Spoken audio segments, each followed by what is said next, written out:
दिल्लीतील जंतर मंतर मैदानावर सुरू असलेल्या सोनम वांगचुक आणि अभिजित तिपके यांच्या आंदोलनाला आता नागपूर जिल्ह्यातील कामठी इथूनही पाठिंबा मिळत आहे।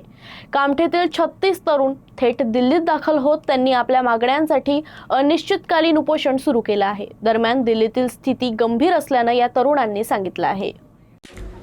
दिल्लीतील ऐतिहासिक जंतर मंतर मैदानावर सुरू असलेल्या आंदोलनात कामठीतील 36 तरुण सहभागी झाले आहेत। आपल्या मागण्यांसाठी त्यांनी अनिश्चितकालीन उपोषण सुरू केलं असून या आंदोलनाला पाठिंबा देण्यासाठी राजकीय आणि सामाजिक कार्यकर्ते योगेंद्र यादव यांनी आंदोलनास्थळी भेट दिली। त्यांनी आंदोलनकर्त्यांशी संवाद साधत त्यांचे मनोबल वाढवले। उपोषणात सहभागी झालेल्यांमध्ये सुगत रामटेके, बहादूर सिंग, शैलेंद्र अरोरा यांच्यासह इतर तरुणांचा समावेश आहे। या आंदोलनाच्या पार्श्वभूमीवर कामठीतील काही नागरिकांनीही आंदोलनाची व्यथा व्यक्त केली असून स्थानिक सामाजिक संघटनाही आंदोलनाच्या समर्थनार्थ पुढे येण्याच्या तयारीत असल्याची माहिती समोर आली आहे।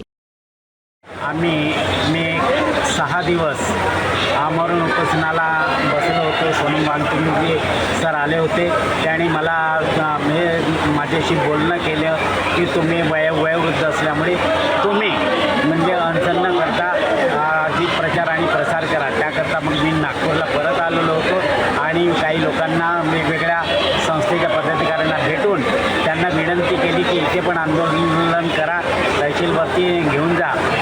त्यानंतर मी सरळ 17 तारखेला पुन्हा इथे आलो दिल्ली जंतर मंतरवरती आणि तेव्हापासून इथे म्हणजे जंतर मंतरवरती होतो।